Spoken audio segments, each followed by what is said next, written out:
Sud Radio, en partenariat avec les 600 aéroclubs de la Fédération française aéronautique, présente Sud Radio, la France à découvrir. Christophe Giquel. Chers amis IS et IES de Sud Radio, imaginez vivre un petit tour du Mont Saint-Michel en ULM, les châteaux de la Loire en autogire, un survol du cirque de Gavarnie, une approche du Mont Blanc dans le doux vombrissement d'un de ces avions de tourisme qu'on dit petits, mais qui sont les plus sûrs au monde. Ou même, toujours dans une tempête de ciel bleu, le simple survol de nos belles forêts, de nos campagnes, de nos villages, qui demeurera gravé dans vos mémoires comme l'expérience immersive la plus extraordinaire de vos vies. Et la transformer peut-être. Mais pour cela, il vous faudra battre en brèche quelques idées reçues et pensées limitantes. La première, c'est que le monde de l'aviation, dite de loisirs, est un univers à part et de passionnés coincés dans leur bulle et qu'on n'ose pas aller déranger. Il vous suffira alors d'aller pousser la porte d'un de nos 600 aéroclubs présents partout sur le territoire. L'entrée y est libre et gratuite et de vous inscrire à un baptême de l'air par exemple. Ensuite, vous y rencontrerez des hommes et des femmes désireux de vous faire partager et vivre, même le temps d'un vol, leur passion. C'est aussi simple que ça. Tous les jours, des centaines d'avions décollent partout en France dans un ballet aérien incessant assuré par une armée de bénévoles et de professionnels qui ont chevillé au corps l'amour de leur machine, le respect des procédures et des règles, de l'art du pilotage et bien sûr de la météo pour assurer une sécurité de vol maximum. Et oui, il y a tout un monde qui s'envoie en l'air tous les jours dans un de nos 450 aérodromes répartis sur tout le territoire, une densité incroyable qui place la France sur le podium mondial des pays les mieux dotés. Alors donc, c'est aussi pour ça, c'est vrai que la Fédération française aéronautique est la plus grande fédération de pilotes privés en Europe et deuxième au monde, et que le jour de sa grande fête annuelle approche et que partout en France, nous y sommes conviés. Il paraît aussi que si le monde de l'aviation légère se porte aussi bien dans notre pays, c'est parce que personne ne reste indifférent à son immense beauté vue du ciel. Et aussi ça, c'est ce que nous allons découvrir dans cette émission. Sud Radio, la France à découvrir. Christophe Giquel. Et les ambassadeurs de l'aéronautique, du monde aérien, de l'aviation de tourisme qu'on appelle légère, sont autour de cette table. Nous avons réuni Kevin Dupuche, président de la Fédération française aéronautique et pilote de ligne. Bonjour Kevin. Bonjour Christophe, bonjour à tous. Olivier Dupont est là, directeur de l'aérodrome de Niort et instructeur pilote. Bonjour Olivier. Bonjour Christophe, bonjour à toutes et à tous. Niort dans les Deux-Sèvres, attention hein. C'est bien ça, il ne faut pas se tromper. Je suis du Maine-et-Loire, je ne suis pas loin, je passerai vous rendre visite. Alexandre Garcia-Guenca, il est un petit peu plus loin, il est pilote de ligne et président de l'aéroclub Basque. Vous êtes où Alexandre ? Écoutez, on est à Anglette avec l'aéroclub Basque dans notre magnifique région qu'on prend du plaisir à survoler tous les jours. Absolument. Et le témoignage précieux est là aussi. Il s'appelle Clément Duron. Il a 18 ans. Il est en BUT comme B comme Brigitte. Hein. Comme on dit dans l'aérien, on dit comment ? Bravo. Bravo, bah oui, bravo.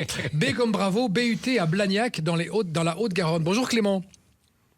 Et bonjour Christophe et bonjour à tous. On va écouter attentivement votre témoignage Clément parce que ce qu'on a envie dans cette émission c'est de donner aux gens envie d'aller pousser la porte des aéroclubs, notamment les jeunes, pour peut-être faire une carrière mais surtout pour prendre connaissance et pied avec les gens de l'aérien et du tourisme de loisirs. Kevin, un petit rappel rapidement de notre physionomie. Pourquoi on a autant d'aérodromes ? On en a un tous les 50 km en France. C'est historique en fait. La France est quand même le berceau de l'aviation depuis la nuit des temps, depuis le début, puisqu'on a eu les premiers aéroclubs, ils avaient plus de 100 ans. Les frères Wright qui ont débuté leur premier vol, les Américains en France, du côté de Pau aussi. Et donc voilà, c'est culturel en fait, c'est l'héritage que l'on a, donc 450 aérodromes répartis sur notre territoire français, aussi bien métropole qu'ultramarin. Et voilà, c'est vraiment une... C'est très vivant, c'est très vivace. Ouais. Est-il vrai qu'il y a 45 000 licenciés ? Oui, même un peu plus. Un peu plus. Si on prend même 45 000 au niveau de la Fédération française aéronautique, si on prend l'intégralité des autres fédérations, donc l'ULM, le planeur, etc., on atteint 140 à 150 000 licenciés au total. Oui. Est-il vrai aussi qu'il y a 2500 avions disponibles, toujours prêts à partir en France ? Toujours. Tous les matins ? Tous les matins. Incroyable. Combien d'instructeurs pilotes ? 2200. 2200, ouais. Qui sont évidemment répertoriés dans la fédération. Donc c'est vrai, tout à l'heure, 600 aéroclubs, 450 aérodromes, 42 000 pilotes et des instructeurs pilotes qui sont... Sont-ils tous professionnels ou bénévoles ? Non, alors on est tous bénévoles. On a peut-être un cursus professionnel, bien sûr, dans le pilotage ou dans le milieu de l'aviation. Mais dans 90%, un peu plus de 90% de nos instructeurs dans nos associations sont totalement bénévoles, donc veulent transmettre leur passion. Et c'est ça aussi qui fait qu'on a une aviation légère qui est très accessible en France, puisque de fait qu'on a beaucoup de bénévolat, ça aide aussi pour le tarif. Donc c'est moins élevé aussi. Et c'est ça aussi qui est bon, parce que c'est de la transmission de valeur. Donc nos instructeurs sont là pour transmettre, pour donner. Moi je suis également instructeur, donc on donne du temps pour faire partager notre passion et la transmettre vers des plus jeunes. C'est vraiment une histoire de passionnés. Ouais, totalement. C'est vraiment des gens qui sont passionnés et qui vivent vraiment pleinement leur passion et qui veulent la transmettre aux autres. C'est vrai, ce qu'on disait en préparant cette émission, ça coûte moins cher qu'une heure de jet ski.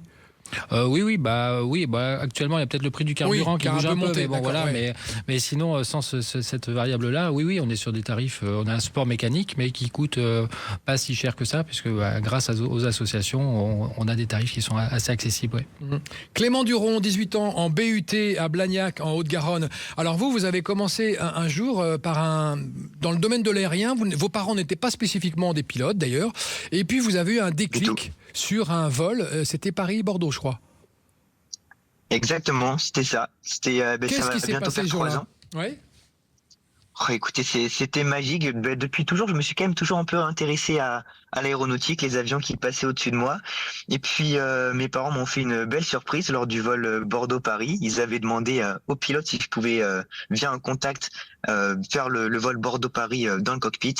Et ça s'est réalisé. Et puis c'est vraiment à ce moment-là que je me suis dit, mais c'est sûr, c'est vraiment ça que je veux faire de ma vie. C'était top. Et c'était quoi, la découverte du paysage, la France vue du ciel? C'était l'univers technologique?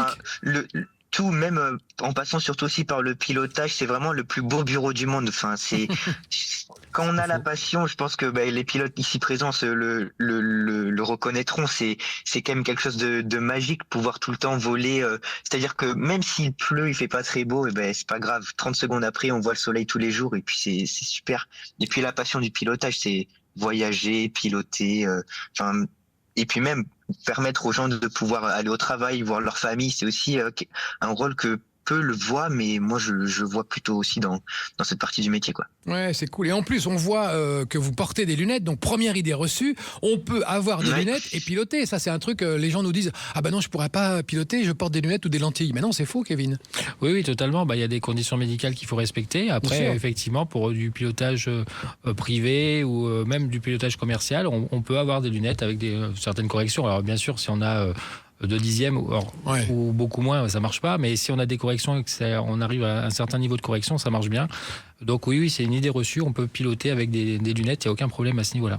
Olivier Dupont, directeur de l'aérodrome de Niort, instructeur pilote également. Alors Niort, on rappelle que c'est à 80 km de Poitiers, 60 de La Rochelle. C'est une très belle région à survoler, comme toutes les régions de France d'ailleurs, vue du ciel, la France est magnifique. Vous vous trouvez au milieu d'une ligne verticale Nantes-Bordeaux, et vous avez 3 pistes, dont une en dur, qui vous permettent d'accueillir de l'aviation d'affaires. Et votre petit aérodrome, il turbine grave depuis des années. Tout à fait. Je me sens obligé de vous préciser tout de même que nous sommes à quelques encablures de notre beau marais Poitevin, deuxième zone humide de France, après la Camargue, bien évidemment.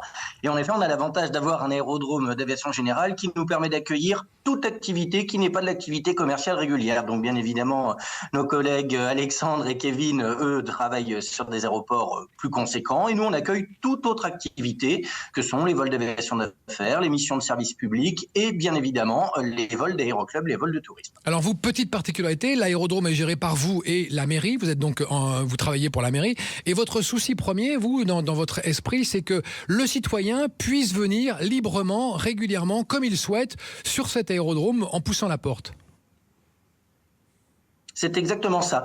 Très souvent, nos aérodromes ont une connotation de zone réservée à des gens prétendument riches ou bien préservés ou bien protégés. C'est pas du tout le cas. Aujourd'hui, nos infrastructures sont payées par le contribuable via les impôts, et donc il faut que ces gens puissent accéder à nos activités et à nos sites. Et c'est ce qu'on s'efforce de faire sur l'aérodrome de Niort-Marais-Poitevin, mais dans bien d'autres endroits en France avec l'aide de la Fédération française aéronautique, en mettant en place des aires d'accueil du public, des endroits où clairement on dit aux gens: ici, vous pouvez venir, vous installer, l'accès est gratuit, le stationnement est gratuit, vous pouvez profiter des activités aériennes d'une manière entièrement gratuite, ce qui, par les temps qui courent, je pense, devient de plus en plus rare, et donc vous êtes les bienvenus. Alors ça, c'est une bonne idée de sortie pour celles et ceux qui nous écoutent le dimanche en famille, d'aller pousser la porte d'un aéroclub pour voir les avions au décollage, de parler avec des pilotes, de prendre contact avec ce monde aérien qui est finalement très très accessible. Hein.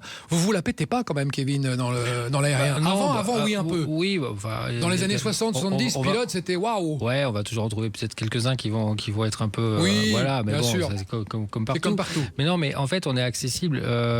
C'est ça qui est important. Un aérodrome, c'est un lieu de vie, comme disait Olivier, ça c'est important. Et il faut aussi casser certaines idées reçues. Un aérodrome, c'est aussi une zone verte, une zone bio. On va retrouver des espèces protégées de faune et de flore qu'on ne trouve pas ailleurs. Parce que quand vous arrivez sur un aérodrome, effectivement, on va pas pouvoir s'approcher de la piste, on va pas pouvoir piétiner aux alentours de cette piste. Donc il y a plein d'espèces qui sont protégées, qui viennent nicher sur nos aérodromes. Et Niort est un véritable exemple aussi là-dessus, sur cette préservation de la biodiversité. Et on a fait ça, nous, des études sur maintenant à peu près 70 aérodromes en France, et on trouve de tout. On trouve des espèces protégées, des espèces en voie de disparition qui viennent nicher sur les aérodromes parce qu'ils sont protégés. Donc l'aérodrome, c'est un lieu économique de développement et de pouvoir survoler le territoire, mais aussi un lieu de préservation de la biodiversité. C'est très important à l'heure actuelle. Et c'est bien de le signaler. Ouais. La grande fête, c'est quand ? Alors c'est le week-end de Pentecôte, 23, 24 et 25 mai. Donc 600 aéroclubs qui vous ouvrent leurs portes pour vous faire découvrir leurs activités. Ça, c'est génial. Ouais. On note cette date. On la redit encore une fois. On va la redire 15 fois pendant l'émission. Allez, 23, 24 et 25 mai, 600 aéroclubs vous ouvrent leurs portes. Bravo. Et tout à l'heure, on va écouter Alexandre Garcia-Cuenca, pilote de ligne et président de l'aéroclub basque, qui va nous raconter aussi son parcours, comment il a commencé à 14 ans et comment maintenant il est aussi pilote de ligne Air France comme vous, Kevin. Oui, tout à fait. Et puis on va continuer à découvrir ce monde de l'aérien, que je vous engage, chers amis auditeurs et auditrices, à aller voir. Ces gens ne mordent pas, ils sont sympas et en plus ils sont des passionnés. À tout de suite. Sud Radio, en partenariat avec les 600 aéroclubs de la Fédération Française Aéronautique, présente Sud Radio, la France à découvrir, Christophe Gickel. Nous sommes en découverte du monde de l'aéronautique en France, de ce monde de ce qu'on appelle, Kevin, l'aviation légère. Hein. Oui, tout à fait. Aujourd'hui, l'aviation légère avec la Fédération Française, et nous sommes avec Kevin Dupuche, président de la Fédération Française Aéronautique et pilote de ligne également. Où ça on peut le dire. Hein. Oui, compagnie nationale, Air France, sur mon courrier. Olivier Dupont, lui, est directeur aérodrome Niort et instructeur pilote. Nous sommes aussi avec Alexandre Garcia-Cuenca, qui est pilote de ligne et président de la club basque, et notre petit dernier, c'est Clément Duron, 18 ans, un BUT, attention, à Blagnac, dans la Haute-Garonne. Et Clément, il a commencé par un BIA. Qu'est-ce que c'est qu'un BIA, Kevin ? Alors le BIA, c'est le brevet d'initiation aéronautique. C'est un examen qui est organisé tous les ans par l'Éducation nationale. Donc il y a des sections dans les collèges et dans les lycées où les jeunes peuvent découvrir par une formation théorique combien d'heures ? C'est une quarantaine d'heures qu'on fait durant l'année scolaire. Donc c'est une option facultative, c'est du périscolaire. Hein, donc les jeunes s'engagent là-dedans et donc on va découvrir de la réglementation, comment l'avion vole, la météo, des principes du vol, plein de choses qui sont liées aussi à ce qu'ils font au lycée ou au collège. Donc c'est relié avec les maths et la physique. Et à l'issue donc de cette formation, ils ont un examen qui est organisé par l'Éducation nationale et ça leur donne un brevet d'initiation aéronautique quand ils l'obtiennent. Et ça, ce brevet d'initiation aéronautique permet aussi, nous on est en lien avec l'Éducation nationale pour proposer en complément de cette formation théorique des vols de découverte pour ces jeunes, pour qu'ils puissent mettre en pratique ce qu'ils ont appris au niveau de la théorie. Et ça marche bien et Clément en est l'un des exemples. Il paraîtrait, la légende dit que Clément aurait eu 20 sur 20 à son BIA. Attends, ça va. C'est ça, Clément ? Exactement, oui, j'en suis fier, c'est vrai. 20 sur 20, ça représente quoi pour celles et ceux qui nous écoutent ? D'ailleurs, garçons et filles, oui. On adorerait d'ailleurs voir plus de filles dans l'aérien. On voit d'ailleurs on y travaille. On y travaille, on voit que nous dans l'aérien, on va dire en aviation légère, dans nos aéroclubs, on est à peu près entre 7 et 10% de féminines. Et on voit que sur le BIA spécifiquement, on est à quasiment 30% de féminines. Donc on voit que ça attire, c'est un milieu qui attire de plus en plus de féminines et c'est tant mieux. Un dernier chiffre, le BIA dans les années 60 et aujourd'hui, ça a une explosion. Ah ouais, ça explose. Les derniers chiffres que j'ai, c'est en 95, il y avait à peu près 600-700 personnes qui passaient l'examen sur une année. Et là, l'année dernière, on était à plus de 22 600 inscrits. 22 000 ouais, on est passé de 600 à 22 000 Ouais, de 600 à 22 000. Énorme, ouais, on est content, la fédération. Ah c'est super, ouais, parce que c'est un secteur qui est très dynamique, l'aéronautique, qui recrute aussi beaucoup pour des gens qui veulent devenir après ingénieur, pilote ou autre chose. Donc c'est un vrai secteur qui est très très porteur. Donc, et ça passe par les aéroclubs. Donc c'est grâce aussi à cette proximité, cette histoire que l'on a avec nos aérodromes avec notre maillage extraordinaire, qui fait que cette aéronautique, ce secteur aéronautique est l'un des seuls secteurs français encore qui rapporte de l'argent à l'État. Absolument. Et Clément, tu l'as passé à quel âge ton BIA ? Toi, tu as 18 ans, mais tu l'as passé à quel âge ? Et dans quelle classe tu étais ? J'étais en première et j'avais 15 et 16 ans. D'accord. Et ça n'a pas plombé tes autres études ? C'est pas trop compliqué le BIA ? C'est une charge de travail supplémentaire, c'est vrai, mais après, du coup, ça m'a appris vraiment l'organisation et la rigueur pour pouvoir ne pas, parce que j'ai passé mon bac de français en même temps, donc j'ai dû à la fois travailler le BIA et puis le bac de français. Donc ça prend vraiment de l'organisation. Oui, c'est vrai. Et c'est vrai que le monde de l'aérien, quand on l'enseigne comme ça à des jeunes gens, ça leur offre la possibilité de se recadrer, d'apprendre l'organisation, d'apprendre aussi les relations interpersonnelles. Et ça leur donne un cadre quand même qui est vachement bien. Oui, et puis une certaine rigueur aussi. Parce que l'aviation, c'est aussi une école de rigueur et de précision, parce qu'on ne peut pas faire n'importe quoi.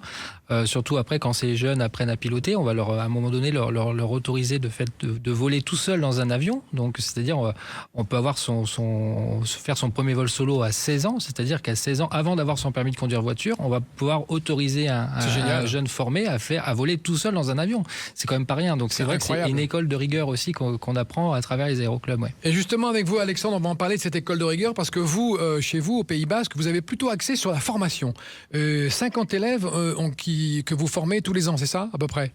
Alors, on a en permanence une cinquantaine d'élèves, oui, effectivement, dans l'école à l'Aéroclub Basque. Et vous, comme vous l'avez souligné, la porte d'entrée, c'est le BIA. Et on est très fiers de nos promotions BIA, puisque moi, à l'époque, quand ça fait plus de 25 ans que je suis à l'Aéroclub Basque, et on est passé de promotion de 10-15 élèves à aujourd'hui quasiment une centaine de jeunes collégiens et lycéens chaque année qui se forment au BIA, qui volent dans les avions et les ULM de l'Aéroclub Basque. Et pour la plupart, ensuite, se lancent soit dans des formations au sein de l'aéroclub ou plus tard dans des carrières aéronautiques. Donc c'est la vraie porte d'entrée, oui, tout à fait. Et ça, c'est proposé par l'Éducation nationale. Comment on est jeune, on sait où est-ce qu'il y a un BIA, par exemple ? C'est les rectorats, en fait, qui gèrent ça. Directement auprès des rectorats. On a aussi, nous, sur le site de la Fédération, on peut trouver la liste des BIA, mais c'est essentiellement, comme c'est géré par l'Éducation nationale, c'est sur le site des rectorats qu'on va trouver les informations. Et c'est vrai que cet univers est très dynamique, et on en parlait avec Alexandre en préparant cette émission, c'est aussi un moyen de rentrer dans divers métiers et d'apprendre divers métiers. Il n'y a pas que pilote, il y a quoi d'autres métiers ? Vous animez un forum des métiers en septembre sur le thème aéronautique, pourquoi pas moi ? Très intéressant ça. Exactement, en partenariat avec le comité régional Aquitaine de la Fédération française aéronautique, on a depuis un certain nombre d'années maintenant organisé sur la plateforme de Biarritz un mini forum des métiers qui se concrétise en fait sur une journée, 2 demi-journées en fait. On va solliciter les étudiants dans les collèges et dans les lycées pour leur présenter cette journée dès la rentrée scolaire, de manière à ce qu'ils puissent venir sur tout un samedi à l'aéroclub rencontrer des professionnels qui vont du professionnel de l'armée de l'air, donc des pilotes de chasse, des contrôleurs aériens militaires, mais aussi des contrôleurs aériens civils, des pilotes de ligne, des mécaniciens, pour leur montrer effectivement tout le panel de métiers qui existe et leur ouvrir un petit peu ce champ d'opportunités professionnelles qu'est l'aéronautique aujourd'hui en France, comme l'a souligné Kevin, avec un secteur qui est encore très porteur, avec des débouchés professionnels réels. Lesquels, par exemple ? Clairement, on manque terriblement de mécaniciens. Donc aujourd'hui, il faut bien entendu axer les recrutements sur tous ces métiers supports en fait, qui font qu'un avion vole, parce qu'on pense souvent aux pilotes, aux contrôleurs aériens, mais pas que. Et il y a des gens indispensables qui ont des métiers qui sont des métiers aujourd'hui bien payés, bien rémunérés, passionnants. Et on peut ne pas être passionné par le pilotage, on peut être passionné par la mécanique. Et la mécanique aujourd'hui aéronautique recrute énormément. On a besoin de jeunes motivés. Donc c'est pour ça qu'on a organisé depuis plusieurs années ces forums qui se concrétisent par un vol. C'est-à-dire que c'est pas que des échanges avec des professionnels. On met les étudiants, les collégiens, les lycéens dans des avions, ce qui leur permet de découvrir de manière très concrète un avion au sol et en vol. Vous êtes d'accord, Olivier Dupont, pour dire que ça peut être la porte d'entrée aussi, même à Niort, de venir pour trouver peut-être une vocation, parce que c'est aussi de ça dont il s'agit. On ne sait pas trop ce qu'on veut faire à 14-15 ans, on découvre l'aérien, et puis paf, on se lance, on se retrouve, ou pilote, ou mécano, même dans les tours de contrôle, si on a besoin de gens aussi. Oui, les contrôleurs, oui. Vous êtes d'accord, Olivier ?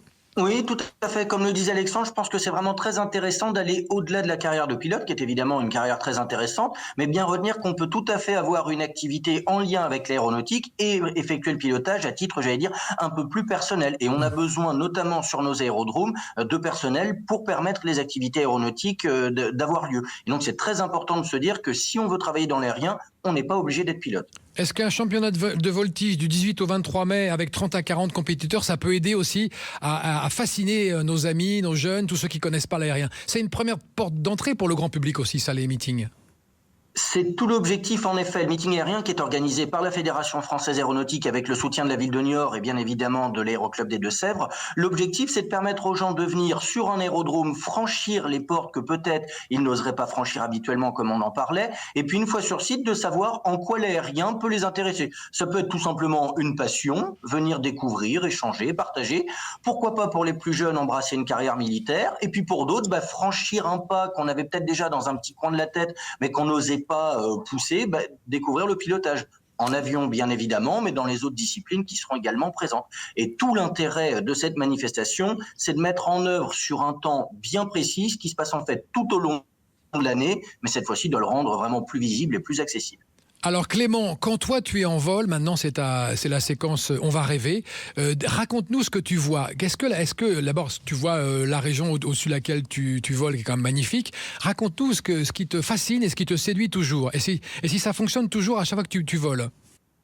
Alors oui, donc moi j'ai déjà la chance de voler au-dessus du bassin d'Arcachon. Et tu voles tout seul déjà. Tu voles tout seul déjà. Oui, c'est ça. J'ai ma licence de pilote privé. Et c'est vrai qu'à chaque fois que je vole au-dessus du bassin, que j'emmène ma famille, mes amis, enfin mes proches, à chaque fois c'est ce même émerveillement. Il y a jamais un vol où je ne suis pas émerveillé. C'est le bassin d'Arcachon, c'est vraiment une super région. Il y a toujours des couleurs différentes.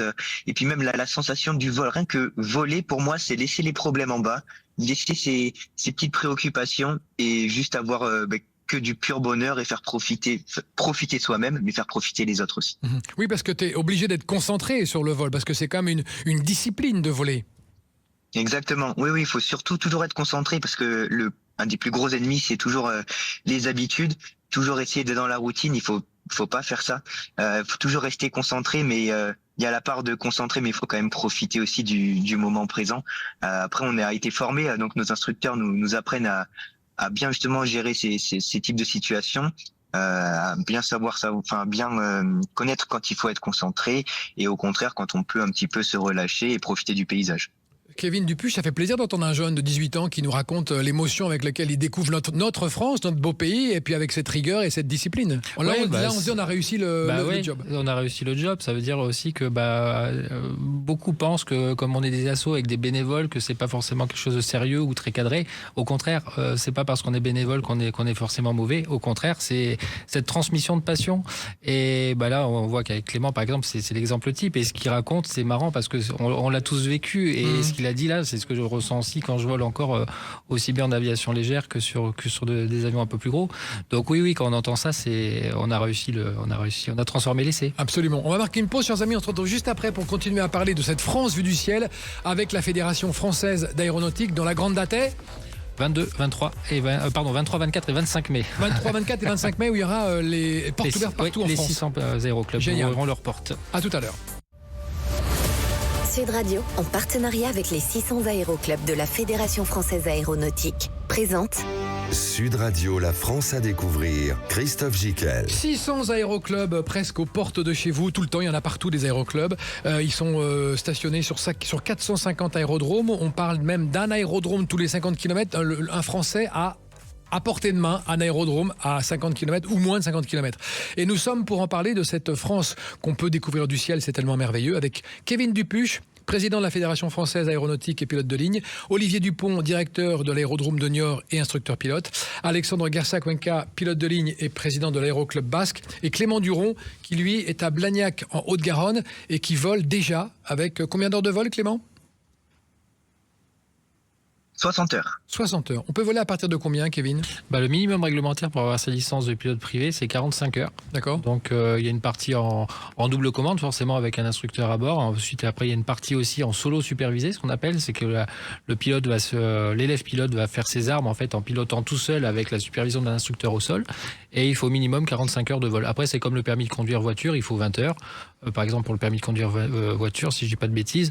Après, en fonction des capacités des personnes, il faudra peut-être un peu plus.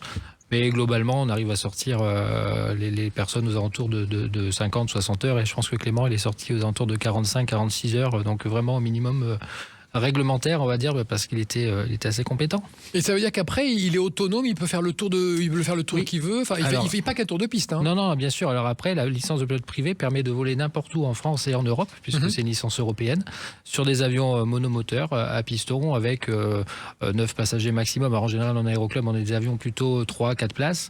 Et on peut aller n'importe où en France ou en Europe, donc on peut se déplacer librement, aller passer le week-end par exemple de Niort, on peut aller à Biarritz par exemple, ou alors de Strasbourg, aller, je sais pas moi, passer un week-end à Reims, ou etc. On peut aller partout, on peut se déplacer partout en France. Ouais. Et on peut emmener du monde. On peut amener du monde, on peut amener ses amis, sa famille, etc. avec nous. D'accord. Et nous particuliers, est-ce qu'on peut téléphoner à un aéroclub pour dire tiens, j'aimerais aller à Strasbourg, est-ce que vous avez un pilote qui part, est-ce qu'il peut m'emmener, combien ça coûte? Alors ça, on peut pas faire d'opération commerciale, ça on n'a pas le droit, parce que c'est réservé aux compagnies aériennes. Par contre, il existe des plateformes de ce qu'on appelle de coavionnage, où un pilote peut partager ses frais de vol avec des passagers. Qui n'est pas forcément pilote ou de l'aérien. Qui n'est pas de l'aérien, par exemple, si on veut faire une balade, alors il y a des vols de découverte que les aéroclubs proposent, et puis il y a aussi ces plateformes de coavionnage qui permettent aussi de mettre en relation des pilotes avec des personnes pour justement découvrir notre activité vue de haut. Ça coûte combien un baptême de l'air en France aujourd'hui ? Un baptême de l'air, Alexandre aura peut-être les prix de son côté, mais on va dire à peu près entre une centaine et entre 100 et 200 euros selon le nombre de passagers à bord. Donc je crois que pour 3 personnes, ça doit être aux alentours de 200 euros, ça dépend des aéroclubs. Et là, on vole une demi-heure, une heure ? C'est une demi-heure. Les vols de découverte, c'est 30 minutes. En général, c'est un tour qui va bien, qui permet de survoler sa région. Ouais. Donc Alexandre peut peut-être préciser si c'est bien ça. Alexandre, c'est ça les tarifs, oui ? C'est exactement ça, mis à part, par exemple... En même temps, on ne va pas contredire le président. Hein. Non. Non, je ne me permettrai pas. Mais en fait, on a été capable, nous, l'an dernier, lors des journées portes ouvertes de la Fédération française aéronautique, de proposer aux gens 30 € la place. Donc, on a fait de ces journées une grande fête populaire et de permettre à des gens qui n'avaient absolument jamais pris l'avion de leur vie de monter dans nos avions, de découvrir ce que c'était que l'aérien et de passer un week-end de partage de notre passion avec le grand public. Et vous m'avez dit aussi qu'il y a eu 85 baptêmes de l'air lors des dernières... Exactement. C'est 85 vols, on a fait voler plus de 200 personnes, ouais, exactement. C'est quand même énorme. Il y a les gens ont un engouement pour ça. Ils ont peut-être moins d'appréhension, je trouve, avec ce secteur. Alors, je ne sais pas si ça a été popularisé par les séries, Internet, Instagram, mais je trouve que ça s'est popularisé.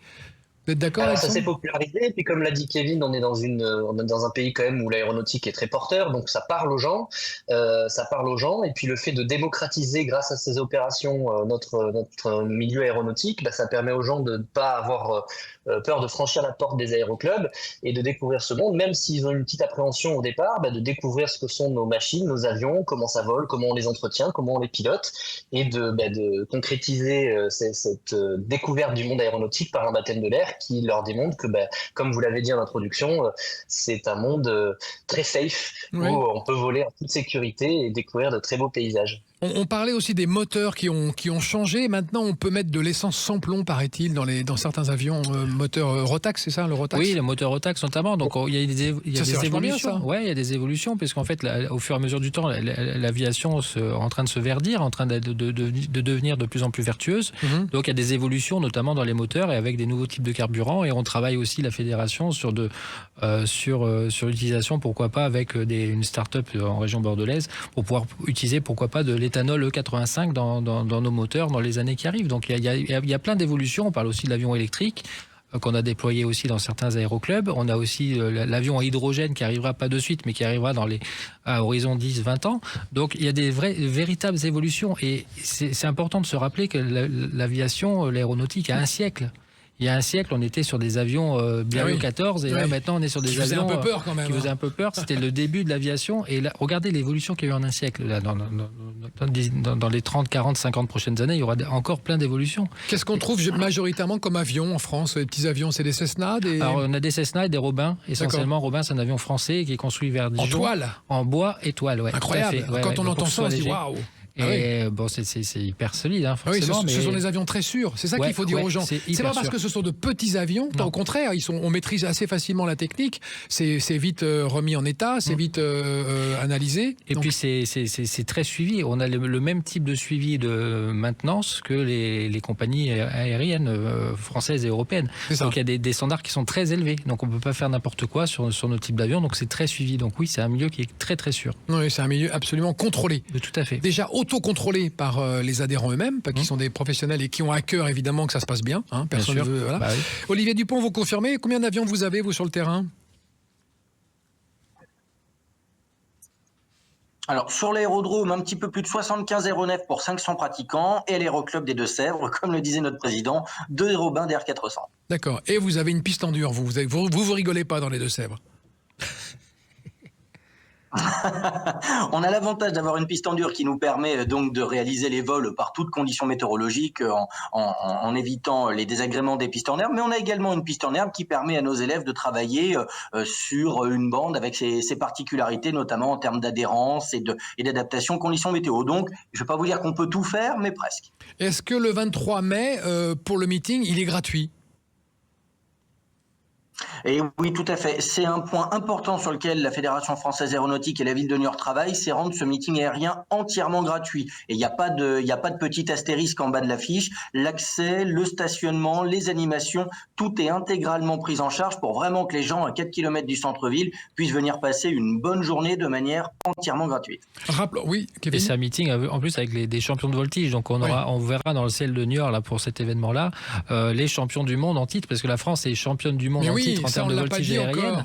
Et donc vous aurez les meilleurs pilotes de voltige du monde dans le ciel de Niort. C'est tous les 2 ans. C'est tous les 2 ans. Les prochains mondiaux, c'est cet été aux États-Unis. Et à Niort, on pourra suivre la voltige avec les jumelles que vous mettez à disposition pour le grand public. Est-ce qu'il y aura assez de jumelles pour tout le monde ?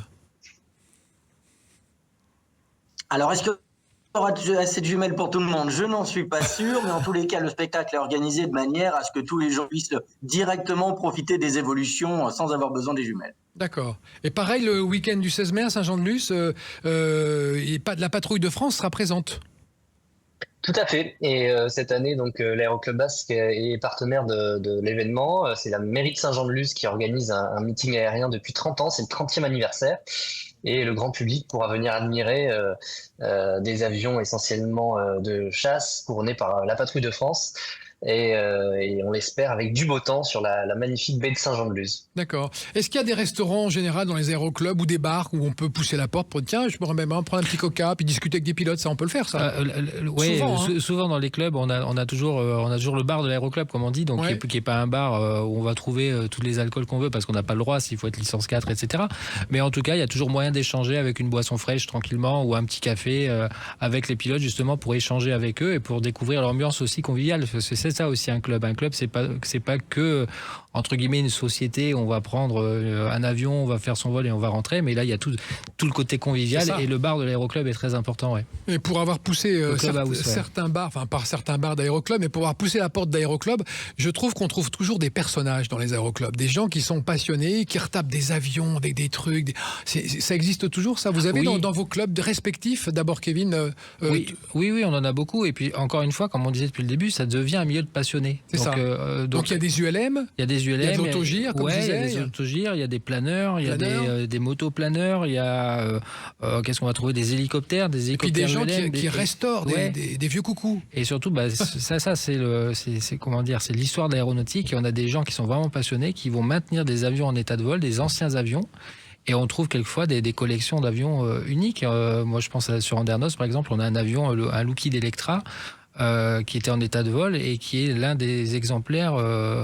Il en reste 3 ou 4 dans le monde en état de vol. Donc c'est incroyable. Donc on a tout aussi ce côté histoire qu'on arrive à maintenir grâce à un milieu de passionnés. Et ce milieu de passionnés se crée aussi grâce au BIA, puisque quand on découvre l'aéronautique, souvent on se passionne. C'est ça. Et vous l'avez vu avec Clément tout à l'heure quand il en parlait. Je pense qu'il est Après, Autant passionné, voire plus que moi. Oui, à un moment donné, c'est même à vie, quoi. Hein, on est tout le temps pris par ce truc. Il faut pas le virus de l'air, comme on dit. C'est le virus de l'air. C'est pareil à Niort et à Anglette. Vous avez aussi vous partagez avec d'autres associations l'aéroclub? Oui, tout à fait. Oui. On a l'occasion, on a la chance à Biarritz d'avoir l'association des constructeurs amateurs qui restaure des avions et construit des avions, et ça nous permet de faire découvrir ce monde-là à nos BIA, puisque chaque année ils échangent avec ces constructeurs amateurs et on les a dans le hangar qui jouxte celui de l'aéroclub. Donc tout à fait, on a ce privilège-là. Allez découvrir cette France vue du ciel, chers amis auditeurs, les dates de la prochaine grande fiesta de la Fédération. Le 23, 24 et 25 mai prochain. Partout en France. 600 aéroclubs vous ouvrent leurs portes. 600 aéroclubs vous ouvrent leurs portes. Allez-y, poussez la porte, discutez avec des gens, montez dans un avion, allez voir cette belle France vue du ciel. À peu près toutes les régions sont belles, de façon vue du ciel. Ah oui, Même moi, dans le Maine-et-Loire, quand je vais un petit peu sûr. au-dessus, les champs, les forêts, les étangs. Tout est beau et ça permet aussi de prendre de la hauteur et de se dire aussi que quand on vole, on voit pas les frontières. Donc Exactement. on se dit, avec tout ce qu'on entend en ce moment, tous les malheurs des gens, on se dit au final on est sur une belle planète et le fait de la survoler, ça fait relativiser aussi, se dire c'est beau et il faudrait que... Et on a envie de la préserver. Ouais, on a envie de la préserver, bien sûr. On marque une pause, chers amis, on se retrouve juste après pour continuer à parler de cette France vue du ciel avec la Fédération française d'aéronautique. À tout de suite. Sud Radio, en partenariat avec les 600 aéroclubs de la Fédération française aéronautique, présente Sud Radio, la France à découvrir. Christophe Gicquel. Ils sont avec nous autour de cette table et nous font vivre depuis tout à l'heure leur passion et leur amour de l'aérien, de l'aéronautique et de ce tourisme de loisirs qu'on peut trouver avec les petits avions qui sont des Cessna, des Dair 400, des Robins, on a plein d'avions, des Piper. et qui sont formidables. Ouais, qui sont formidables, super avions. Kevin Dupuche est avec nous, il est président de la Fédération française d'aéronautique et pilote de ligne. Olivier Dupont, directeur de l'aérodrome de Niort et instructeur pilote. Alexandre Garcia-Cuenca, pilote de ligne et président de l'aéroclub basque. Et Clément Duron, 18 ans, en BUT à Blagnac dans la Haute-Garonne et pilote privé depuis très peu. Et il vole tranquillement au-dessus de la baie Arcachon. du bassin d'Arcachon, quand même, ce Ouais. qui est un endroit absolument magnifique. On disait tout à l'heure en antenne, Kevin, que la plupart des gens comme vous tous autour de cette table sont maintenant pilotes de ligne, instructeurs, ils font un métier, ils travaillent et ils ont commencé par pousser la porte d'un aéroclub. Oui, c'est ça aussi la particularité française, et c'est que on estime actuellement, on est en train de faire des études avec l'aviation civile, la Direction générale de l'aviation civile, on s'aperçoit qu'à peu près entre 60 et 65% des personnels qui travaillent dans le milieu aéronautique, alors dans tous les domaines, pas que pilotes, ont découvert l'aéronautique grâce aux aéroclubs. Presque plus de la moitié. Donc ça, c'est très important. C'est-à-dire que aussi, on est une activité d'aviation légère et sportive, de loisirs un petit peu parfois, mais on crée en fait de la vocation et on crée de la richesse pour le Et de pays, l'emploi. puisqu'on crée de l'emploi derrière. Bien sûr, Voilà, ouais. au final. Et la fédération, on dit qu'elle dispense 250 000 heures de cours par an. Oui, 250 000 heures de vol, de double commande, oui. voilà pour la formation aéronautique. Donc c'est énorme, ça fait de nous, à travers nos aéroclubs, ça fait de nous la première école de pilotage en France et en Europe. Et vous tous qui êtes instructeurs autour de cette table, comment vous voyez la nouvelle génération qui arrive? Parce que souvent, les jeunes qui ont 18 ans, la génération Z, ou même un peu au-dessus, un peu en dessous, ils arrivent, ils ont déjà des connaissances qu'ils ont acquises par simulateur, sur leur ordinateur. Est-ce que ça aide? Alors moi j'aurais tendance à dire oui et non. Oui et non. Parce que ils connaissent un peu le milieu de l'aéronautique, et non parce qu'ils n'ont pas été cadrés au début par un instructeur, donc ils ont pris souvent des mauvais réflexes de pilotage, donc il faut qu'on les corrige, mais c'est le rôle de l'instructeur aussi de les corriger. Peut-être qu'Alexandre et Olivier auront un avis peut-être différent du mien. Alexandre, en préparant cette émission, me disait les jeunes souvent, ils regardent pas le paysage quand ils sont là-haut, ils sont les yeux bloqués sur leurs instruments et on leur dit les gars, décrochez un peu, regardez autour de vous. C'est ça, hein. C'est souvent le défaut, effectivement, oui, quand on arrive avec des heures de flight simulator, les premières heures de vol dans des avions légers, les instructeurs passent leur temps à expliquer aux élèves pilotes qu'il faut regarder dehors, puisqu'on fait du pilotage à vue dans nos aéroclubs, et c'est là qu'on apprend les bases du pilotage. Donc c'est effectivement un petit peu compliqué au début d'essayer d'extirper le regard de ces élèves pilotes, de ces jeunes élèves pilotes, pour qu'ils regardent dehors. Mais encore une fois, c'est l'école de la rigueur, et les jeunes aujourd'hui, avec leur parcours pour tous très différents. Leur formation, soit qu'ils soient collégiens, lycéens, étudiants, ils passent la porte des aéroclubs, et cette formation pleine de rigueur leur permet de trouver assez rapidement le chemin du brevet. Et souvent, comme l'a dit Kevin, ce sont des jeunes qui permettent d'avoir le brevet en 45-50 heures de vol, ce qui correspond grosso modo au minimum réglementaire. Kevin, par où va passer le 18 juillet au 2 août le tour aérien des jeunes pilotes organisé cette année par la Fédé? Alors, le tour aérien des jeunes pilotes va partir de l'île Marc en Barœul, donc mi-juillet. Ensuite, on va faire escale à Pont-sur-Yonne, donc du côté de Sens. Ensuite, on va aller à Angers, une région que vous connaissez bien. Dans le Maine-et-Loire. Voilà. Et peut-être qu'on va se retrouver le 22 et 23 pour voler plaisir. Ensemble au-dessus de l'aérodrome de Marseille. Oui, tout à fait. Ensuite, on va partir sur l'aérodrome de Mâcon. Et ensuite, après, on sera reçu par nos partenaires, donc l'armée de l'air et de l'espace, sur la base de Salon de Provence.